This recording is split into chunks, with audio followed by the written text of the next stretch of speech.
మీరు ఎలాంటి బిజినెస్ చేస్తున్నా ఏఐ టూల్స్ ద్వారా మీ బిజినెస్ ని డబుల్ చేసుకోవచ్చు. జస్ట్ 49 రూపీస్కే ఏఐ టూల్. నమస్తే, వెల్కమ్ టు సుమన్ టీవీ. ప్రస్తుతం మనతో పాటు ఉన్నారు తోడు నీడ ఆర్గనైజేషన్ ఫౌండర్ రాజేశ్వరి మేడం. మేడంతో మాట్లాడదాం. నమస్తే మ్యామ్. నమస్తే నవీన.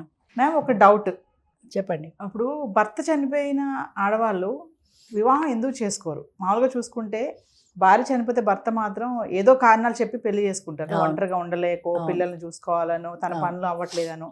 అలా మరి భార్యలు ఎందుకు చేసుకోవట్లేదు? అంటే వాళ్ళకి కోరికలు, ఆశలు ఏమి ఉండవా? అంటే అన్ని చంపేసుకుంటారా వాళ్ళు? అంటే అందరి గురించి కాదు, కొంతమంది అయితే ఉన్నారు అలాగా. అంటే వాళ్ళు ఎందుకు అసలు పెళ్లి చేసుకోరు? అంటే అది ప్రతి మనిషికి సహజంగా వయసుతో పాటు వచ్చే కోరికలు, ఆశలు, ఇష్టాలు అన్నీ ఉంటాయి. భర్త సడన్గా చనిపోయినంత మాత్రాన అవన్నీ చచ్చిపోవు, చంపుకుంటారు, అవసరాన్ని బట్టి చంపుకుంటారు. మన భారతదేశంలో ముఖ్యంగా భర్త లేని స్త్రీ అనాథ కిందే లెక్క. అది ఏదో ఇంట్లో సేవ చేసుకుంటూ బ్రతకాల్సిందే తప్ప దాన్ని బయట సొసైటీలో ఫ్రీగా తిరగడానికి లేదు ఒకప్పుడు.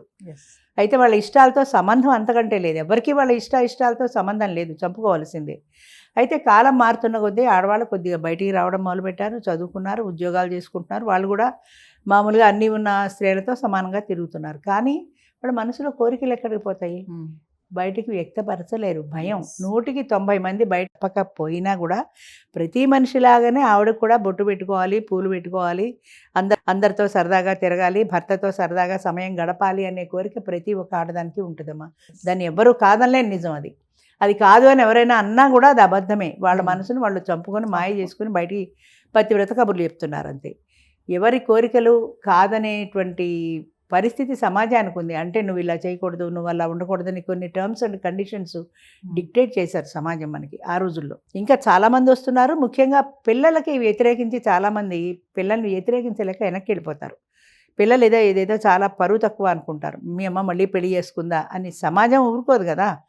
మీ అమ్మ మళ్ళీ పెళ్లి చేసుకుందా అని అడిగితే వీళ్ళు చాలా తప్పులా ఫీల్ అవుతారు. కానీ అవును, మా అమ్మ పెళ్లి చేసుకుంది, నేనే పెళ్లి చేశాను, మా అమ్మ ఒంటరిగా ఎన్నాళ్ళు ఉంటుందని తిరిగి సమాజాన్ని ప్రశ్నించలేరు వీళ్ళు. అలా చెప్పే ధైర్యం లేదు. దానివల్ల ఏమవుతుందంటే ఆ ధైర్యం లేని పెరిగితనం వల్ల, ఆ సోషల్ స్టిగ్మా వల్ల వాళ్ళు ఒప్పుకోరు. ఈ వయసులో నీ పెళ్ళి ఏంటి, మా పిల్లల్ని చూసుకుంటూ హాయిగా ఉండొచ్చు కదా అని. చాలామంది నాకు కామెంట్స్లో కూడా పెడుతూ ఉంటారు, హాయిగా మనవాళ్ళని మనవరాళ్ళని చూసుకుంటూ ఉండొచ్చు కదా అని. ఉండొచ్చు, కానీ అసలు ఆ పరిస్థితులు ఎక్కడున్నాయి? నీకు జాయింట్ ఫ్యామిలీస్ ఎక్కడున్నాయి? న్యూక్లియర్ ఫ్యామిలీలో ఆమె పిల్లలు ఎక్కడో ఉంటారు, మనవాళ్ళు మనవరాళ్ళు ఎక్కడో ఉంటారు. ఈవిడ ఎప్పుడో ఏడాదికో 2 ఏళ్ళకో ఒకసారి 10 రోజులు వెళ్ళిందనుకో, వాళ్ళు దగ్గరికి రాలేరు, దూరం నుంచి చూస్తారు. కాబట్టి ఆవిడ దగ్గర అవ్వాలంటే కొన్ని నెలలు వాళ్ళతో కలిసి ఉండాలి. వాళ్ళతో అటాచ్మెంట్ ఉండదు కాబట్టి ఆ అటాచ్మెంట్ లేకపోవడం వల్ల ఆ ఎఫెక్షన్ ఉండదు. ఎఫెక్షన్ లేనప్పుడు పిల్లలు దగ్గరికి రారు. మరి ఏం చేస్తుంది? మనవాళ్ళని మనవరాల్ని ఆడించవచ్చు కదా అన్న మాట ఒకప్పటి పాత మాట. జాయింట్ ఫ్యామిలీ సిస్టంలో, న్యూక్లియర్ ఫ్యామిలీ సిస్టంలో ఎవ్వరూ లేని అనాథ ఆమె ఒక్కతే ఉండాలి. ఎలా బ్రతకాలి? ఒంటరి మనిషి అర్ధరాత్రి అపరాత్రి ఏ బాత్రూంలోనో పడిపోతుంది. ఎవరు లేవదీస్తారు? ఎవరు హాస్పిటల్కి తీసుకెళ్తారు?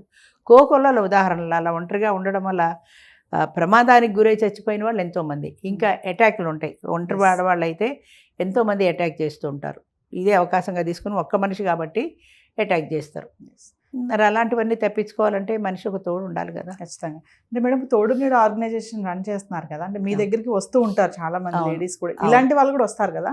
అంటే వాళ్ళు వచ్చినప్పుడు అడిగే ప్రశ్న ఏముంటుంది మీ దగ్గర? మొదటి ప్రశ్న ఏముంటుంది? నాకు ఒక మంచి తోడు కావాలి. ఎవరైనా సరే నాకు ఒక మంచి తోడు కావాలి. నేనేమంటానంటే, ఇదేమి మార్కెట్లో వంకాయలు కాదు, చచ్చొంకాయ పుచ్చొంకాయ చూడడానికి. మంచి చెడు అనేది ముఖం మీద రాసి ఉండదు, వీడు మంచివాడు వీడు చెడ్డవాడు అని. అది మీకు సర్దుకోవటంలో, సరిపెట్టుకోవటంలో ఉంటుంది. ఆయన్ని చూసి ఎరగా బాగానే ఉన్నాడు కదా అని చేసుకున్న తర్వాత ఆ కంపాటబిలిటీ ఉండదు, ఆయనకి నీకు పడదు. అంచేత కొద్ది రోజులు మాట్లాడుకున్న తర్వాత మీ ఇద్దరికీ సరిపడుతుందా లేదా, మీ భావాలు సరిపడతాయా లేదా, మీ ఊహలు సరిపడతాయా లేదా, నీ ఇష్టానికి ఆయన ఎంతవరకు గౌరవిస్తాడు, నువ్వెంతవరకు ఆయన ఇష్టాన్ని గౌరవిస్తావు అనేది వాళ్ళ మాటల ద్వారా తెలియాలి. ఇంకొక ప్రధానమైన అంశం ఏంటంటే, స్త్రీలకి ఏంటి స్వాభిమానం కానీ, లేదా కలిసి ఉండడంలో ఉండేటువంటి ఆ సహజీవనంలో ఉండేటువంటి కష్ట నష్టాలు కానీ ఎదుర్కొనే ధైర్యం ఉండాలి. ఆయన ఇష్ట ప్రకారమే నడవాలని కొన్ని తరాలుగా మగవాడు పెత్తనం అలవాటు అయిపోయింది. అంచేత చిన్న వాటిల్లో సర్దుకునే సహనం ఆడదానికి ఉండాలి. లేదంటే ఇద్దరు హోరాహోరీ పోట్లాడుకుంటారు, దానివల్ల ప్రయోజనం లేదు కదా. అంచేత ఆ సర్దుబాటు గుణం ఉందా లేదా చూసుకోవాలి. సర్దుబాటు గుణం ఉండే తీరాలి. అంటే ఆయనకి ఇష్టమైన పని ఆయన చేసినప్పుడు ఇది నాకు ఇష్టం లేదు, నువ్వు ఎలా చేస్తావు అని క్వశ్చన్ చేయడానికి లేదు. నువ్వు తట్టుకోవలసిందే. అలాంటి సహనం, అలాంటి సర్దుబాటు తత్వం ఆడవాళ్ళలో ఉంటేనే ఒక అడుగు ముందుకు వెళ్ళగలుగుతారు. ఎందుకంటే మగవాడి మనస్తత్వంలో ఇంకా మార్పులు రాలేదు. ఏ నూటికో ఒక్కోటికో ఒకరో ఇద్దరో ఉంటారు. ఆమెకి విలువివ్వాలి, ఆమె అభిప్రాయాలకి నేను విలువివ్వాలి అని ఆలోచించే మగవాళ్ళు చాలా తక్కువ ఉంటారు సహజంగా. వయసు మీద పడిన కొద్దీ పెరుగుతుంది. ఎందుకంటే చిన్నప్పటి నుంచి నాకు నా ఇష్టమే అలవాటు అయిపోయింది, ఇప్పుడు నువ్వు వచ్చి కాదంటే ఎలా అని అడిగేవాళ్ళు ఉంటారు. ఒక మహానుభావుడు గారు చెప్పారు, ఆయనకి 2 గంటలకు భోజనం అలవాటుట, ఆవిడకి 1 గంటకు అలవాటుట. 2 కాకుండా 1:30కి భోజనం చేద్దామంది. నాకు 2కి అలవాటు, నేను 2కే తింటా, కావాలంటే నువ్వు తిని. ఆమె దారిని ఆమె తినేసి, ఆమె దారిని ఆమె పడుకొని, ఆమె దారిని ఆమె ఉండిపోయినప్పుడు ఇద్దరు కలిసి ఉన్న ఉపయోగం ఏముంది? ఇద్దరు కలిసి ఉండాలంటే ఏదైనా కొన్ని కాంప్రమైజ్ కావాలి జీవితంలో ఇద్దరు కూడా. అది లేనప్పుడు అలాగే కొట్టుకు చూస్తుంటారు. అంచేత ముఖ్యంగా మనం అడిగేది ఏంటంటే ఒక మంచి తోడు చూసి పెట్టండి అని. ప్రీవియస్ మేడం నేను మీ ఆర్గనైజేషన్కి వచ్చినప్పుడు కపుల్స్తో కూడా మాట్లాడాను, కొంతమంది బ్యాచిలర్స్తో కూడా మాట్లాడాను. అంటే అక్కడికి మీ ఆర్గనైజేషన్ వచ్చిన వాళ్ళు కొంతమంది పెళ్లి చేసుకుంటారు, కొంతమంది మాత్రం ఫ్రెండ్స్గా కూడా ఉన్నారు చాలామంది. అంటే వాళ్ళు తోడు దొరకక, లేకపోతే వాళ్ళు అలా ఫ్రెండ్లీ నేచర్ అన్నట్ట, అదే సహజీవనం కూడా ఉంటుందా? ఎక్కువ మంది ఇప్పుడు సహజీవనానికి ఇష్టపడుతున్నారు. మగాళ్ళు ఎక్కువ ఇష్టపడతారు సహజంగా. ఎందుకంటే సహజీవనంలో ఉన్న వెసులుబాటు ఏంటంటే పడకపోతే మళ్ళీ కోర్టుకి ఎక్కడం, డైవర్సు, కొన్ని సంవత్సరాలు పడుతుంది వాళ్ళకి విడాకులు రావాలంటే. మ్యూచువల్ కన్సెంట్ మీదైనా 1 సంవత్సరం పడుతుంది. ఆమెకు విడిపోవాలని ఉండకపోవచ్చు, ఈయనకి విడిపోవాలని ఉండొచ్చు. అంచేత ఈ తేడాలతో మ్యూచువల్ కన్సెంట్ రాదు. సహజీవనం అనుకో, నాకు అక్కర్లేదని వెళ్ళిపోవడం తేలిక, ఎప్పటికప్పుడు దుమ్ము దులిపేసుకుని వెళ్ళిపోవచ్చు. అంచేత సహజీవనంలో ఆ సౌకర్యం ఉంది కాబట్టి ఎక్కువ మంది మగవాళ్ళు సహజీవనానికి ఇష్టపడతారు. ఆడవాళ్ళు కూడా ఇప్పుడు కాలం మారుతోంది కాబట్టి వాళ్ళు కూడా సహజీవనానికి అభ్యంతరం లేదు, కానీ నాకు ఇల్లు రాసి అని అడుగుతారు సింపుల్గా. ఒక ఇల్లు అంటే హైదరాబాద్ బస్తీలో కొన్ని కోట్ల విలువ చేస్తుంది. ₹1 కోటి ఆస్తి 70 ఏళ్ల వయసులో 60 ఏళ్ళు దాటిన తర్వాత ఎవరిస్తారు? ఇవ్వాలి కదా, అదంత తేలిక కాదు కదా. అంచేత ఫ్రెండ్లీగానే ఉంటారు ఇద్దరు. మళ్ళీ కలిసి సహజీవనం అంటే ఆవిడ బేరం పెడుతుంది కదా ఇల్లు కావాలని. అంచేత కొన్నాళ్ళు మాట్లాడుకుందాం అంటారు. మా దాంట్లో ఎవరో ఒక ఆయన ఇలాగే ఒక ఆవిడతో మాట్లాడుకున్నారు. ఆయన ఏమన్నాడంటే, 4 నెలలు సహజీవనం చేద్దాం, నువ్వు మా ఇంటికి వచ్చేసే పెట్టే బెడ సర్దుకుని మా ఇంట్లో ఉండు మాతో పాటు, ఆ 4 నెలలు మన ఇద్దరికి సూట్ అయితే పెళ్లి చేసుకుందాం అన్నాడు. ఎంత బాగుంది వినడానికి. కానీ 4 నెలలు నీతో కలిసి మీ ఇద్దరు కలిసి జీవించి భార్యాభర్తల్లాగే ఉంటారు కదా. 4 నెలలు ఉన్న తర్వాత ఈడ మడిగట్టుకొని వేరే కదా ఉండదు కదా. కలిసి ఉన్న తర్వాత ఒక్కసారిగా నువ్వు నాకు వద్దు 4 నెలల తర్వాత అనేస్తే అప్పుడు మళ్ళీ ఇంకొక సహజీవనానికి వెళ్తుందా, ఇంకో పెళ్ళికి వెళ్తుందా? ఒక స్త్రీకి జనరల్గా ఒకటే అవకాశం. అయితే రెండో అవకాశం మనం ఇచ్చాం. రెండో అవకాశం ఇచ్చినంత మాత్రం 2 కాదంటే 3, 3 కాదంటే 4 చీరలు మార్చినట్టు మొగుళ్ళని మార్చడం కాదు. అది నేను పదే చెప్తున్నా ఆడవాళ్ళకు కూడా. ఒక్క అవకాశం ఉంది అంటే ఆ అవకాశాన్ని మాత్రమే ఉపయోగించుకోండి. అంతేగాని సహజీవనం కదా అని చెప్పి మీరు ఇష్టం వచ్చినట్టు తిరగడానికి కాదు ఇది. విచ్చలవిడి శృంగారం కాదు ఇది. అంచేత ఈ అవకాశాన్ని మీరు సద్వినియోగం చేసుకోండి. ఫెయిల్ అయింది అనుకోండి, నా కర్మ ఇంతే అనుకోండి. మామూలుగా ఇంకో క్వశ్చన్ చెప్పండి, ఒక డౌట్ మేడం నాకు. ఇప్పుడు చెప్పండి. 30 సంవత్సరాలు 25 సంవత్సరాలు పెళ్ళైన వాళ్ళకు కూడా కొన్ని సమస్యలు వస్తూ ఉంటాయి, మోసాలు జరుగుతూ ఉంటాయి, విడిపోతూ ఉంటారు.